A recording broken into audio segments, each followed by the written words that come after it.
Hey everyone, Jimmy D here. I'm continuing the conversation this morning from Sunday's message titled Salted.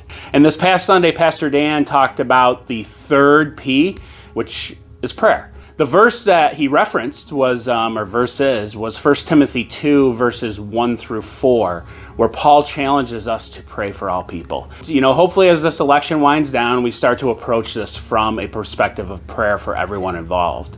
Not only prayer for the Trumps and prayer for the Bidens and prayer for their families, but prayer for all Americans. I'm not going to stop there, I guess. There's something that really been sitting on my heart. What if the reason for the division and state of disunity that our country is experiencing right now is rooted in the fact that as a nation, we've kind of drifted farther from God than we ever have in our past. Because our country, it's no longer rooted in the biblical principles it was built on. I really personally struggled this election season because I didn't find myself fitting into either of those political parties. As I thought through it more, as Christians, we're not called to be Republicans or Democrats or, called to vote for, Trump or Biden because one is more Christian or may line up with more Christian values than the other. Instead, we're called to be these shining lights in a nation that's getting darker and darker. That's the thing that I really took away and will be leaning into from this series is most definitely the prayer aspect. But more than just praying for our leaders and praying for the political parties, I'm going to be praying for a revival in this great nation. I'm praying for the church to be filled with disciple makers who permeate all parts of this great nation.